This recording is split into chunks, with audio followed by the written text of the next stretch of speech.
नमस्कार दोस्तों, स्वागत है आपका आज की फटाफट बड़ी खबरों में। एक बार फिर हम हाजिर हैं आज की सभी बड़ी खबरों को लेकर। इस वीडियो में हम आपको बताने वाले हैं आज की बेहद बड़ी खबरें, लिहाजा इस वीडियो को पूरा आखिर तक देखें। इसलिए दोस्तों इस वीडियो को लाइक और शेयर भी जरूर कर दें।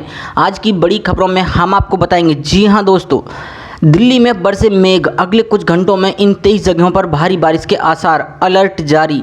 देश की राजधानी दिल्ली पर आज सुबह ही से बादल मेहरबान हैं। सुबह से दिल्ली में बारिश हो रही है, जिसके बाद तापमान में गिरावट दर्ज है और लोगों को गर्मी से राहत मिली है। आपको बता दें कि मौसम विभाग के मुताबिक आज पूरी दिल्ली में बारिश का सिलसिला जारी रहेगा। जी हां दोस्तों, गौरतलब है कि मंगलवार को अधिकतम तापमान 35 डिग्री सेल्सियस रहा। ये सामान्य से 1 डिग्री सेल्सियस अधिक है।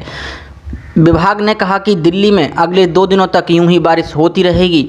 यही नहीं, अगले कुछ घंटों के दौरान कोसली, बाबलनूह, सोहना, पलवल, होडल, फरीदाबाद, गुरुग्राम, मानेसर, बल्लभगढ़, फरीदाबाद में तेज बारिश के आसार हैं। तो वहीं संभल, गुलौठी, सियाना, बुलंदशहर, खुर्जा, नोएडा, बड़ौद, बागपत, खतौली, अमरोहा, मुरादाबाद, मेरठ में भी भारी बारिश हो सकती है। मालूम हो कि एक दिन पहले ही आईएमडी ने आज के राजस्थान, उत्तराखंड, गुजरात, महाराष्ट्र, गोवा समेत पूर्वोत्तर के राज्यों में भारी से बहुत भारी बारिश की आशंका जताई थी।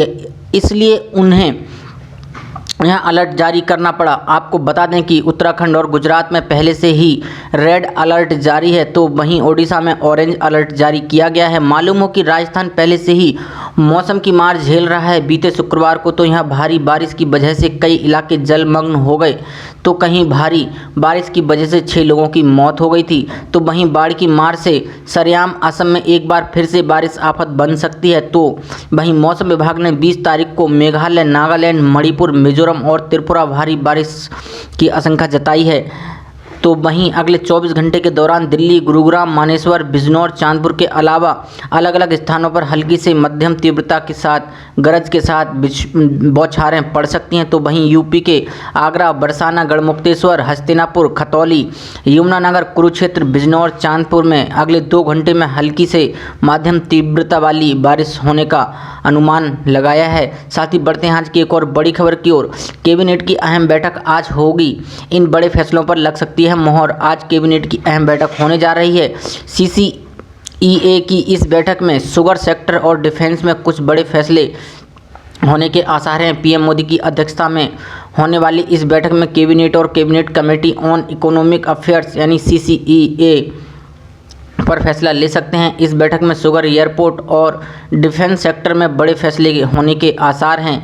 आज कैबिनेट की अहम बैठक होने जा रही है। सीसीईए की इस बैठक में शुगर सेक्टर और डिफेंस में कुछ बड़े फैसले होने के आसार हैं। पीएम मोदी की अध्यक्षता वाली इस बैठक में कैबिनेट और cabinet committee on economic affairs CCEA पर फैसला ले सकते हैं। इस बैठक में शुगर, एयरपोर्ट और डिफेंस सेक्टर में बड़े फैसले होने के आसार हैं। जिन घरों में चीनी ज़्यादा खाई जाती है उनके लिए खुशखबरी है कि चीनी की कीमत अब नहीं बढ़ेगी, क्योंकि कैबिनेट बैठक में चीनी की कीमत बढ़ने वाली एमएसपी बढ़ाने की प्रस्ताव को मंजूरी मिलने की संभावना काफ़ी कम है। हालांकि ये चीनी कंपनियों के लिए नकारात्मक खबर है। जी हाँ, इसके अलावा एयरपोर्ट के प्राइवेटाइजेशन पर कुछ भी बड़ा निर्णय हो सकता है। कैबिनेट की कल होने वाली इस अहम बैठक में चीनी कंपनियों के लिए बुरी खबर है। चीनी की एमएसपी बढ़ाने पर फैसला होने की संभावना कम है। हालांकि गन्ने की कीमत बढ़ाने पर फैसला हो सकता है। बता दें कि 275 रुपये प्रति क्विंटल से बढ़ाकर 285 रुपये प्रति क्विंटल करने का प्रस्ताव है। सूत्रों के मुताबिक सीसीईए की इस बैठक में डिफेंस सेक्टर में रिफॉर्म पर बड़ा फैसला हो सकता है। इसके अलावा करीब 6 एयरपोर्ट के निजीकरण पर भी मोहर लग सकती है। अलग अलग क्षेत्रों में जापान के साथ करार भी फैसले के आसार पर है। डिफेंस सेक्टर में रिफॉर्म पर बड़ा फैसला हो सकता है। कॉरपोरेटेशन को मंजूरी संभव है। यहाँ पर नया निवेश लाया जाएगा, नई तकनीकी लाई जाएगी और उसको आधुनिक बनाया जाएगा। इसके अलावा करीब 6 एयरपोर्ट के निजीकरण पर भी मोहर लग सकती है। कैबिनेट जयपुर, गुवाहाटी और तिरुवनंतपुरम एयरपोर्ट को पीपी मॉडल के तहत लीज पर दिया जा सकता है। साथ ही बढ़ते हैं आज की एक और बड़ी खबर की ओर। बैंक ग्राहकों के लिए बड़ी खबर है। इन नियमों में हुए कई बदलाव, दिया शानदार तोहफा। स्टेट बैंक ऑफ इंडिया में खाता रखने वाले बैंक ग्राहकों के बहुत ज़रूरी खबर है। ये खबर इसलिए ज़रूरी है कि स्टेट बैंक इस हफ्ते अपने कई नियमों में बदलाव कर दिए हैं। बैंक ने ये नियम एटीएम लेन देन, मिनिमम बैलेंस और एसएमएस चार्जेस को लेकर किए हैं। चलिए आपको सारी जानकारी देते हुए बता दें कि बैंक ने इन नियमों में क्या बदलाव किया है और इन बदलावों से आप पर क्या प्रभाव पड़ेगा। भारतीय स्टेट बैंक ने 1 जुलाई से अपने एटीएम से पैसे निकालने के नियमों में बदलाव किया है। ऐसे में अगर इन नियमों का पालन नहीं किया गया तो ग्राहक पर जुर्माना लगेगा। भारतीय स्टेट बैंक की आधिकारिक वेबसाइट पर जानकारी देते हुए बताया कि एसबीआई मेट्रो शहरों में अपने नियमित बचत खाता धारकों को एटीएम से 1 महीने में 8 मुफ्त लेनदेन की इजाज़त देता है। साथ ही मुफ्त ट्रांजैक्शन की लिस्ट पार करने पर ग्राहकों से प्रत्येक लेनदेन पर चार्ज लिया जाता है। एसबीआई बैंक ने 18 अगस्त को अपने ग्राहकों को शानदार तोहफा देते हुए जानकारी दी है कि अब बचत खाता धारकों से बैंक एसएमएस चार्जेस नहीं लेगा। बैंक ने ग्राहकों का ये शुल्क माफ़ कर दिया है। स्टेट बैंक ने एटीएम से 10,000 रुपये से अधिक की राशि निकालने के नियमों में भी बदलाव किया है। अब अगर आप एसबीआई के एटीएम से 10,000 रुपये से अधिक राशि निकालते हैं तो आपको ओटीपी की ज़रूरत होगी।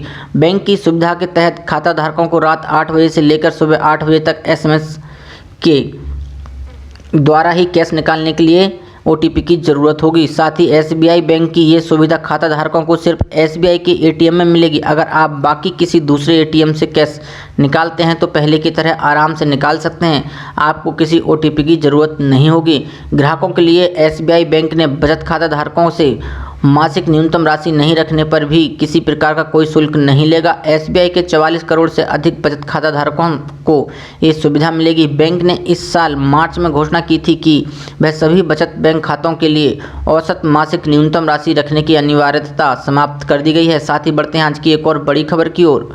1300 रुपये की बढ़ोतरी के बाद सस्ता हुआ सोना। अब ये हैं लखनऊ, पटना और दिल्ली के दाम।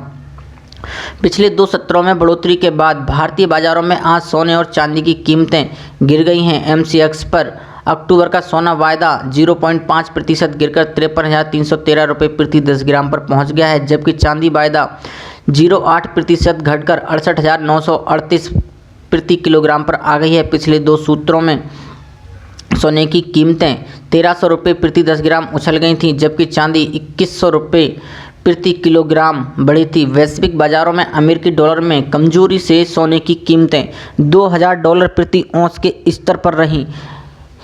स्पॉट गोल्ड 0.1% बढ़कर $2,002.12 प्रति औंस था। अन्य कीमती धातुओं में चांदी 0.6% बढ़कर $27.82 प्रति औंस हो गई है, जबकि प्लेटिनम 0.2% बढ़कर $958.33 हो गया है। Indian Boolean and jewellers association के अनुसार सोने की कीमतें बुधवार को 54,111 रुपये से घटकर 53,015 रुपये प्रति 10 ग्राम हो गई थीं, जबकि चांदी की कीमतें 502 रुपये बढ़कर 69,998 रुपये प्रति किलोग्राम हो गई। नई दिल्ली में 22 कैरेट सोने की कीमतें 51,150 रुपये प्रति 10 ग्राम पर स्थिर बनी हुई हैं, जबकि 24 कैरेट की कीमतें 55,090 रुपये पर थीं। चेन्नई में 22 कैरेट की दर 900 रुपये बढ़कर 51,670 रुपये पर पहुंच गई है, जबकि 24 कैरेट के लिए यह 56,360 रुपये था।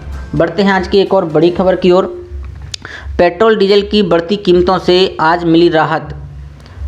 पेट्रोल के दाम में लगातार 3 दिनों से जारी बढ़ोतरी पर आज विराम लग गया है। इसी के साथ सरकारी तेल कंपनियों ने तेल ग्राहकों के लिए बड़ी राहत दी है। भारतीय तेल विपणन कंपनियों आईओसी, एचपीसीएल एंड बीपीसीएल ने आज बुधवार 19 अगस्त को पेट्रोल डीजल की कीमतों में कोई बदलाव नहीं किया है। आपको बता दें कि कल पेट्रोल की कीमत 13 से 17 पैसे प्रति लीटर की बढ़ोतरी हुई थी। डीजल के दाम में आज लगातार 19वां दिन है जिसमें कोई बढ़ोतरी नहीं की गई है। मालूम हो कि पिछले महीने पेट्रोल का दाम स्थिर थे, जबकि डीजल के दाम में बेतहाशा बढ़ोतरी देखने को मिली थी, जिसके चलते राष्ट्रीय राजधानी में डीजल का भाव ऐतिहासिक स्तर पर पहुंच गया था। जुलाई महीने में डीजल के दाम 10 बार बढ़ाए गए थे, जिसमें 1.60 रुपये प्रति लीटर की बढ़ोतरी दर्ज हुई थी।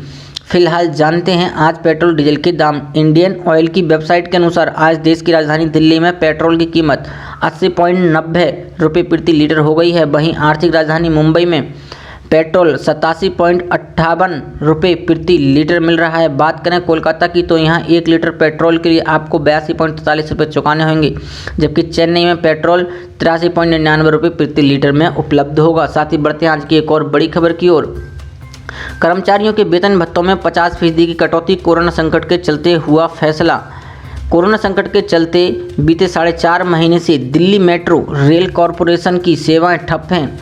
केंद्र की तरफ से अब तक ट्रेनों को चलाने के लिए हरी झंडी नहीं मिली है। ट्रेन सेवाएं ठप होने की मार अब डीएमआरसी कर्मचारियों के वेतन पर पड़ी है।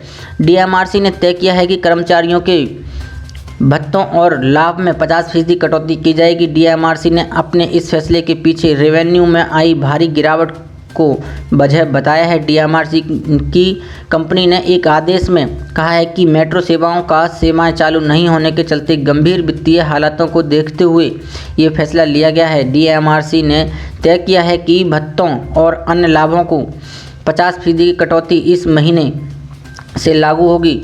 यह व्यवस्था अगले आदेश तक लागू रहेगी। हालांकि दिल्ली मेट्रो एक बार फिर यात्रियों को सेवाएं देने के लिए तैयार है। अब दिल्ली मेट्रो रेल कॉरपोरेशन को केंद्र सरकार की मंजूरी मिलने का इंतजार है। हालांकि केंद्र से मंजूरी मिलने के बाद यह राज्य सरकार पर निर्भर करेगा कि वह ट्रेनों के संचालन को हरी झंडी देती है या नहीं। दिल्ली के मुख्यमंत्री अरविंद केजरीवाल कई मौक़ों पर ट्रेनों को चलाने के लिए अपना पक्ष रख चुके हैं। कोरोना को लेकर बड़ी खुशखबरी है। कोरोना से एक दिन में रिकॉर्ड 60,091 मरीज ठीक हुए। वहीं मृत्यु दर गिरकर हुई 1.91%। देश में एक दिन में कोविड-19 के सर्वाधिक 60,091 मरीज ठीक होने के बाद इस घातक वायरस को मात देने वालों की संख्या बुधवार को 20 लाख के पार पहुंच गई है। इसके साथ ही मरीजों को ठीक होने की दर 73.64% हो गई है और मृत्यु दर गिरकर 1.91% हो गई। केंद्रीय स्वास्थ्य मंत्रालय द्वारा सुबह 8 बजे जारी किए गए आंकड़ों के अनुसार देश में अभी तक 20,37,870 लोग संक्रमण मुक्त हो चुके हैं और 6,76,514 लोगों का कोरोना वायरस का इलाज चल रहा है, जो कुल मामलों का 24.45% है। स्वास्थ्य मंत्रालय का कहना है कि मरीजों के ठीक होने की दर बेहतर होने और मृत्यु दर में गिरावट दर्शाती है। भारत की रणनीति ने काम किया है। मंत्रालय ने कहा, कोविड-19 के मरीजों के अधिक संख्या में ठीक होने से मरीजों के ठीक होने की दर 73.64 हो गई है। इससे मृत्यु दर में भी गिरावट आई है, जो अब कम होकर 1.91% हो गई है। उसने कहा कि जनवरी 2020 की शुरुआत से भारत सरकार ने देश में कोविड-19 के लिए एक क्रमिक समय से पूर्व और सक्रिय प्रतिक्रिया और प्रतिबंधन रणनीति का अनुसरण किया। वित्त मंत्रालय द्वारा जारी इस बात पर जोर दिया गया कि केंद्रित सहयोगात्मक और सरकार के पूर्ण दृष्टिकोण से सफलता मिली है। मंत्रालय के आंकड़ों के अनुसार भारत में एक दिन में कोविड-19 के 64,531 नए मामले सामने आने के बाद बुधवार को देश में कुल संक्रमितों की संख्या 27,67,273 हो गई। वहीं पिछले 24 घंटे में 1,092 लोगों की मौत के साथ मृतक संख्या बढ़कर 52,889 हो गई है। साथ ही बढ़ते हैं आज की एक और बड़ी खबर की ओर। सितंबर से स्कूल खोलने पर विचार कर रही है सरकार। अभिभावक कितने तैयार हैं बताएंगे इस वीडियो में। स्कूल खोले जाने के पक्ष में नहीं है अधिकतर अभिभावक। गाइडलाइन का पालन करते हुए स्कूल खोलने की सरकार तैयारी कर रही है। कोरोना वायरस की महामारी के कारण देश में लॉकडाउन हुआ है तो जिंदगी थम गई। परिवहन के साधनों के पहिए थम गए हैं। उद्योग धंधों पर ब्रेक लग गया है तो स्कूल, कॉलेज और अन्य शैक्षणिक संस्थान भी बंद हो गए हैं। अब धीरे धीरे जीवन को पटरी पर लाने की कोशिश में जुटी सरकार सितंबर से स्कूल खोलने की इजाज़त देने पर विचार कर रही है। ऐसे में अब सवाल ये भी उठ रहा है कि जब कोरोना तेज़ रफ्तार से बढ़ रहा है, क्या अभिभावक अब धीरे धीरे जीवन की इन पटरी को चालू करने में बच्चों को स्कूल भेजने के लिए तैयार हो सकते हैं या नहीं। राष्ट्रीय राजधानी दिल्ली और आसपास के शहरों में रहने वाले अधिकतर अभिभावक स्कूल खोले जाने के पक्ष में नहीं हैं। उनका मानना है कि शैक्षिक सत्र में स्कूलों को खोलने से कोरोना के मामलों में और वृद्धि होगी और बच्चों की जान जोखिम में रहेगी। ऐसे में पढ़ाई के लिए ऑनलाइन माध्यम का ही इस्तेमाल होना चाहिए।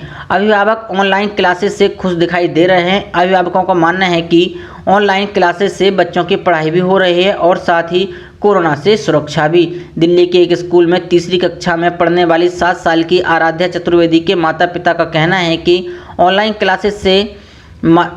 क्लासेस के माध्यम से पढ़ाई तो हो ही रही है, शिक्षक परीक्षा भी बखूबी करा रहे हैं। ऐसे में अगर स्कूल को इस वक्त खोलने की अनुमति दी जाती है तो बच्चों को कोरोना से सुरक्षित रखना बेहद मुश्किल हो जाएगा।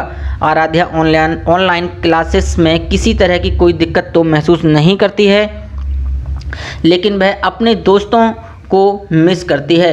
आराध्या के पिता अपूर्व चतुर्वेदी का कहना है कि स्कूल खोले जाने की सूरत में स्कूल प्रशासन अभिभावकों को सीसीटीवी कैमरे के जरिए मोबाइल पर बच्चों को देखने की सुविधा मुहैया कराए। इससे अभिभावकों को यह तसल्ली रहेगी कि उनके बच्चे स्कूल में सुरक्षित माहौल में हैं। हालांकि ज़्यादातर स्कूलों की तरफ से अभी बच्चों के अभिभावकों से इस संबंध में बात नहीं की गई है और ना ही कोई राय ही मांगी गई है। ज़्यादातर स्कूल भी केंद्र सरकार की ओर से गाइडलाइन जारी किए जाने का इंतजार कर रहे हैं। साथ ही बढ़ते हैं आज की एक और बड़ी खबर की ओर। 20 अगस्त तक रेलवे दे रहा है पहली बार अनोखा मौका, एक आइडिया से दनादन बरसेंगे पैसे। जी हां दोस्तों, रेल कर्मचारियों के पास अपने सुझाव से रेलवे की कार्यप्रणाली को निखारने का अच्छा अवसर है। यदि उन्हें लगता है कि उनके पास कोई ऐसा विचार है जिस पर अमल करके कार्यप्रणाली में सकारात्मक बदलाव लाया जा सकता है तो उसे वह शीर्ष अधिकारियों तक पहुंचा सकते हैं। संभव है कि उनकी राय एक नज़ीर बन जाए। रेलवे मंत्री पीयूष गोयल भी चाहते हैं कि जमीन पर काम करने वाले कर्मचारियों के अमूल्य विचार से कामकाज को बेहतर किया जाए और इस दिशा में काम ही शुरू हो गया है। कोरोना महामारी के बीच रेलवे अपने कामकाज में सुधार के लिए कई कदम उठा रहा है। मिशन रफ्तार के तहत ट्रेनों की रफ्तार बढ़ाने की कवायद चल रही है। वहीं नियमित ट्रेनों की आवाजाही बंद होने से हो रहे नुकसान की भरपाई और राजस्व बढ़ाने की भी नए रास्ते तलाशे जा रहे हैं। इस काम में कर्मचारियों को भी सहभागी बनाया जा रहा है। पिछले महीने रेलवे कर्मचारी संगठनों के पदाधिकारियों के साथ संगोष्ठी में शामिल होने के बाद रेल मंत्री ने अधिकारियों को आम कर्मचारियों से उत्पादकता बढ़ाने के लिए सुझाव लेने की सलाह दी थी। उसके बाद रेलवे बोर्ड ने पिछले सप्ताह सभी जोनल रेलवे को मंडल स्तर पर और उत्पादन इकाइयों में काम करने वाले कर्मचारियों को सुझाव हासिल करने का निर्देश दिए हैं। अधिकारियों का कहना है कि अपनी ड्यूटी के दौरान कर्मचारी वास्तविक स्थिति का सामना करता है, वह खामियों को दूर करने और उत्पादकता बढ़ाने का व्यवहारिक सलाह दे सकता है। इसे ध्यान में रखकर ये कदम उठाया गया है। साथ ही बढ़ते हैं आज की एक और बड़ी खबर की ओर। एसबीआई ने ग्राहकों के लिए बदले 4 बड़े नियम। ध्यान से पढ़िए या ध्यान से देखिए। अगर आपका बैंक खाता एसबीआई में है तो आपको ये खबर ज़रा ध्यान से देखनी चाहिए। एसबीआई ने इसी हफ्ते अपने कई नियमों में बदलाव किए हैं। इनमें एटीएम से पैसे निकालने, जमा करने, मिनिमम बैलेंस, एसएमएस चार्ज को लेकिन शामिल हैं।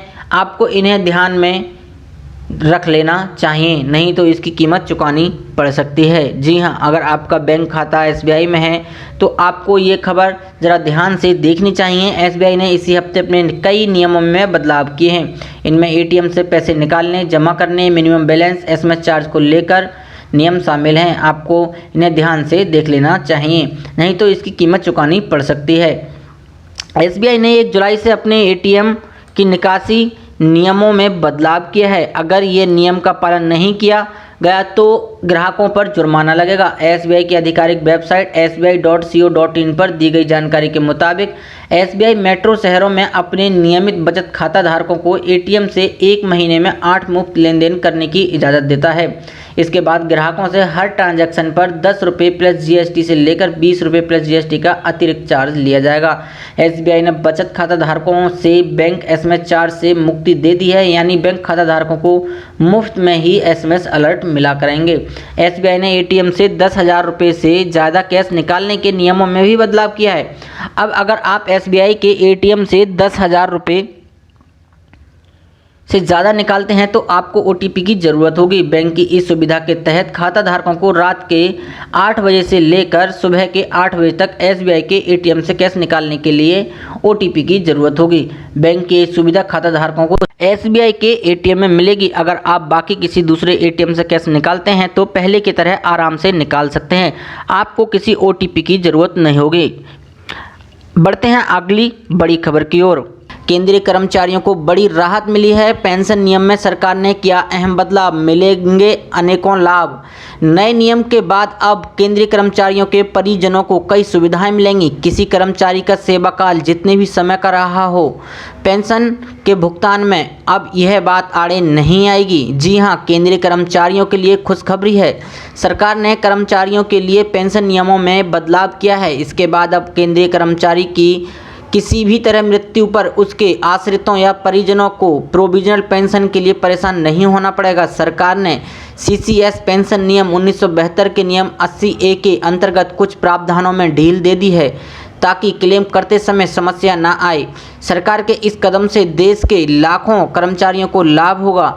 अभी तक प्रचलित नियम के अनुसार फॉर्म नंबर 14 के साथ अगर संबंधित कर्मचारी का मृत्यु प्रमाण पत्र और बैंक संबंधी विवरण यदि दिया जाता है और इन कागजातों में मुख्यालय को आपत्ति नहीं है तो फैमिली पेंशन की राशि उसी समय जारी कर दी जाती है। हालांकि मृत्यु होने की दशा में ग्रेच्युटी जारी किए जाने के नियमों में फिलहाल कोई परिवर्तन नहीं किया गया है। अगर किसी कर्मचारी की प्रोविजनल पेंशन अधिक बन गई है तो बाद में इस राशि को मृत्यु ग्रेच्युटी से बनने वाली राशि से काटकर समायोजित कर लिया जाएगा। CAPF यानी केंद्रीय सशस्त्र पुलिस बलों के जवानों के लिए अब ये नया नियम बनाया गया है कि यदि सेवा काल की अवधि में ही उनकी मृत्यु हो जाती है तो उनके आश्रितों परिजनों को प्रोविजनल पेंशन का तुरंत भुगतान कर दिया जाएगा। इस केस में फाइनल ऑपरेशनल कैजुअलिटी की रिपोर्ट के लिए भी प्रतीक्षा नहीं करनी होगी। नए नियमों के बाद अब कर्मचारी के परिजनों को कई सुविधाएं मिलेंगी। किसी कर्मचारी का सेवा काल जितने भी समय का रहा हो, पेंशन के भुगतान में यह बात अब आड़े नहीं आएगी। पेंशन की राशि जारी होने के लिए अब सेवा की जांच भी अनिवार्य नहीं है। अभी तक केवल ग्रेच्युटी के मामलों में सेवा काल को देखा जाता रहा है। अगर किसी कर्मचारी पर कुछ ड्यूज निकलता है तो वह राशि मृत्यु ग्रेच्युटी में से काट ली जाएगी। मंजूर हुई पेंशन का भुगतान आरंभ में कर्मचारी की मौत की तारीख के 6 माह बाद तक जारी किया जाएगा। वेतन और लेखा विभाग की ओर से सलाह एवं HOD की मंजूरी के साथ ही इस प्रकार की इंटरिम फैमिली पेंशन की अवधि को एक बार में 6 माह से अधिक समय के लिए नहीं बढ़ाया जाएगा। सिविल सर्विस कोड के अनुसार मौजूदा नियम यह है कि सेवा अवधि के दौरान यदि किसी शासकीय कर्मचारी की मौत हो जाती है तो उसके नामित परिजनों को उसकी पेंशन की राशि एवं डेथ ग्रेच्युटी की राशि प्रदान की जाती है। हालांकि इस प्रक्रिया में काफ़ी समय लग जाता है। ऐसे में मृतक के परिजनों को बहुत ही असुविधा का सामना करना पड़ता है। विभाग का प्रमुख इस प्रोविजनल पेंशन के भुगतान को स्वीकृत करना है। नियम 80A के अंतर्गत विभाग प्रमुख लेखा एवं भुगतान शाखा के पास उस प्रकरण को भेजा जाता है। यहाँ आवेदक से कई प्रकार के कागजात मांगे जाते हैं, उन्हें जुटाना कठिन होता है। यदि इन्हें प्रस्तुत कर भी दिया जाए तो भी राशि प्राप्त करने में लंबा समय लग जाता है। चूँकि इन प्रकरणों की अधिवक्ता होती है, ऐसे में इनके निपटारे में वक्त लग जाता है। लेकिन अब केंद्र सरकार ने फैसला लिया है कि नियम 54(2) CCS पेंशन नियम के तहत पेंशन की राशि उसे भी दी जाएगी जिसकी सेवा की अवधि 1 साल से भी कम हो। आपकी जानकारी के लिए बता दें कि पारिवारिक पेंशन यानी फैमिली पेंशन स्कीम 1971 में यह प्रावधान है कि पारिवारिक पेंशन मुख्य रूप से सेंट्रल गवर्नमेंट एम्प्लॉयज़ केंद्रीय कर्मचारी का विधवा या विधुर को ही दी जाती है। ये भी उन कर्मचारियों के परिजनों को जिनकी सेवा अवधि के दौरान मृत्यु हो जाती है। लेकिन सेंट्रल एम्प्लॉयज़ यानी केंद्रीय कर्मचारियों के निधन के समय यदि कर्मचारी की संतान की आयु 25 साल से कम है तो वह भी पारिवारिक पेंशन पाने के पात्र हैं। जब तक उस संतान का विवाह नहीं हो जाता तब तक उसे यह फैमिली पेंशन पारिवारिक पेंशन दी जाती है। दूसरी शर्त यह है कि जब तक उसकी मासिक आय 9,000 रुपये से कम है उसे पेंशन मिलेगी। 9,000 रुपये से अधिक आय होने पर यह पात्रता समाप्त हो जाती है। यदि दिवंगत कर्मचारी की बेटी अविवाहिता है, विधवा या तलाकशुदा है तो ऐसे में भी वह पारिवारिक पेंशन पाने का हकदार होगी। यह पारिवारिक पेंशन योजना के नियम केंद्रीय सशस्त्र बल जैसे CRPF, CISF जैसे कर्मचारियों समेत शेष समस्त केंद्रीय कर्मचारियों के लिए लागू होते हैं। अब बदले हुए नियम का इन सभी कर्मचारियों को लाभ मिलेगा। ऐसी बड़ी खबरों को देखने के लिए हमारे चैनल को सब्सक्राइब करें और वीडियो को लाइक शेयर जरूर करें।